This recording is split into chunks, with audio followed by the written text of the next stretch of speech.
G'day guys, HJ Bricks here and welcome back to my YouTube channel. Today I will be doing a review of the LEGO Star Wars Millennium Falcon Microfighter. This is part of the Series 8 Microfighters that has Han Solo flying in the cockpit. This set is for ages 6 and up. It is set 75295 and it has a total of 101 pieces. Spinning the box around, you can see there's nothing on this side. On the back here, we get a view of the Falcon has landed and Han Solo is standing beside his Falcon. Up the top here, we can see that there are stud-loaded shooters. And down the bottom here, you can see collect both microfighters. So we have Han Solo's Millennium Falcon and we have the AT-AT and Hoth Trooper microfighter. Spinning around to the final side, again, nothing. Back to the front of the box. This set retails for 15 Australian dollars. I'm going to go build this set and I'll get back to you and tell you what I think. So, without further ado, here is the finished Millennium Falcon Microfighter. This set would have taken me about 15 minutes to build. As I said, it only has 101 pieces, so it's not a very big set at all. But it does look nice for a minifigure. But before we get into the build, let's take a look at the minifigure. So, being a microfighter, this set comes with one minifigure, which is Han Solo. This is a very nice Han Solo figure. I'll rotate it around for you. As you can see, there is no arm printing, no dual molded legs on this figure.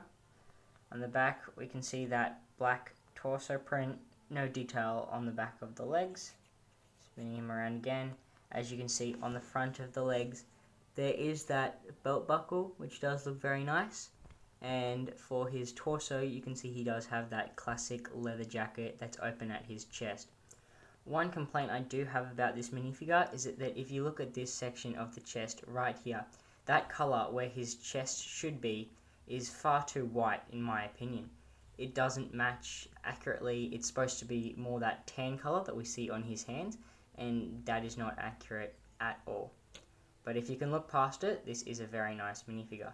As you can see, he does have the classic smaller blaster, and I will just remove his hair for you so you can see the alternative face print. So, removing Han Solo's hairpiece, you can see that here he has this smiling bounty hunter smug look, and if we turn it around, his alternative face is more of a stern, serious looking one. So, very nice alternative head print. And especially nice to be getting this in a $15 set. Whilst this is a fantastic minifigure to be getting in this set, I'm not sure if I really agree with it. This is the exact same minifigure that we got in the Mos Eisley Cantina set earlier in 2021, and I don't think that that's really fair. Considering that was a $530 set to get this minifigure, I don't think it's fair that they can just come out and also produce it in a $15 set. That doesn't seem fair for those people who spend all that money. Yes, there are a lot of nice exclusives in that set, but it would be nice if that Han Solo figure, as he is one of the main characters, was exclusive in that set as well. As we saw, there was a exclusive Han Solo minifigure in the UCS Falcon, and I just thought there would have been an exclusive Han Solo figure in the Mos Eisley Cantina as well. But if you don't have the money to pick up that set, this is a nice way to get the exact same Han Solo minifigure to add to your collection. As we know, LEGO has publicly stated that they cannot include these exclusive minifigures in their sets, as it's unfair as only a slim portion of the community will be able to afford them. However, it would be nice to see a few more exclusives in those bigger priced sets, especially the UCS sets. Now, let's take a look at the actual Millennium Falcon build. As we can see, this is easily the best looking and best displaying Millennium Falcon Microfighter that we have had released. Give a bit of a 360 view. As you can see, even in such a small set, there is still some very nice greebling along the sides here. A nice use part for the docking station. And going around, this is by far the most accurate hyperdrive ring we have seen. It looks very nice. It's used by using these clipped pieces here to put panels, so you can see that this actually can come out like that. So it's just on that hinged clip, and that simply pushes back in to form that nice ring. Coming around again, you can see no docking port on this side, and then we just have a little bit of studded detail here, and of course this is that black seat piece there. There's two studs there, which is where you can fit your minifigure. Now going back around to the front, you can see there's this little clear piece, some sort of windshield I'm assuming, and of course you do have this cockpit piece here. That is a printed piece, which is very nice addition. I'm glad that they didn't use any stickers on this set. Of course on the top we also have these stud loaded shooters.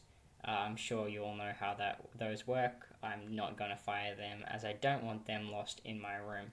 As you can see on the bottom, it's just built on a flat base with the round tiles to allow it to glide smoothly over any surface that children would want to play with it on. Just another important note, as you can see this Falcon uses the Empire Strikes Back radar dish, as you can tell from the young Han Solo minifigure. I believe I didn't actually have that radar dish on when first looking at this set, so my apologies for that. And here's just a quick view of Han Solo actually sitting in the Millennium Falcon Microfighter. As you can see, it is a nice fit. He does look nice for display. However, the only reason I bought this set was for that Han Solo minifigure, and I believe I will keep the minifigure on display and I will just put the Microfighter back in its box in storage. And just before I end this video, I just thought I would do a quick fun little comparison between this Millennium Falcon and one of the other Falcons I own. And I'm not talking about one of the $100 Falcons. I'm talking about the UCS Falcon. As we can see, here is the Microfighter next to the UCS Falcon. I can put the Microfighter on the UCS Falcon and you can get an idea of the size difference between these two sets. Of course, the UCS Falcon is going to be a lot more impressive, but this is a nice smaller Falcon if you do not have that $800 to pick up the UCS Millennium Falcon. Just as a bit of a closer comparison, we can see here the cockpit piece for the UCS Falcon is pretty much the exact same size as the entire Microfighter Millennium Falcon. So this cockpit piece here is the alternative to this smaller printed piece here, and so that's just to give you a better size comparison of what you're getting into when buying the Microfighter. Now, should you buy this set? I would say if you own the Mos Eisley Cantina, then no, you shouldn't buy this set. The only reason I would really buy this set is if you're a young child wanting to play with it, you wanted to soar a smaller little ship through the air, that's what you could hold in your hand, then yes, I think that's a good idea. It does have excellent swooshability, and I can see it being fun for a smaller child to play with. However, it is not the greatest display set. As I said before, I keep mine in storage, I don't even have it out. The only reason I bought this set was for that Han Solo minifigure. I think that the Han Solo minifigure is a very nice addition, but if you've already bought one in the Mos Eisley Cantina, I wouldn't say this set is necessary. So there you guys go. There's my review of the LEGO Star Wars 75295 Millennium Falcon Microfighter. What do you guys think? Will you be picking up one of this set? Let me know down in the comments. Please don't forget to like and subscribe, it's greatly appreciated, so I can continue to bring you amazing LEGO reviews like this one. And what do you guys think? Should I do a review of the UCS Falcon? Let me know down in the comments section. That's all for now. Peace.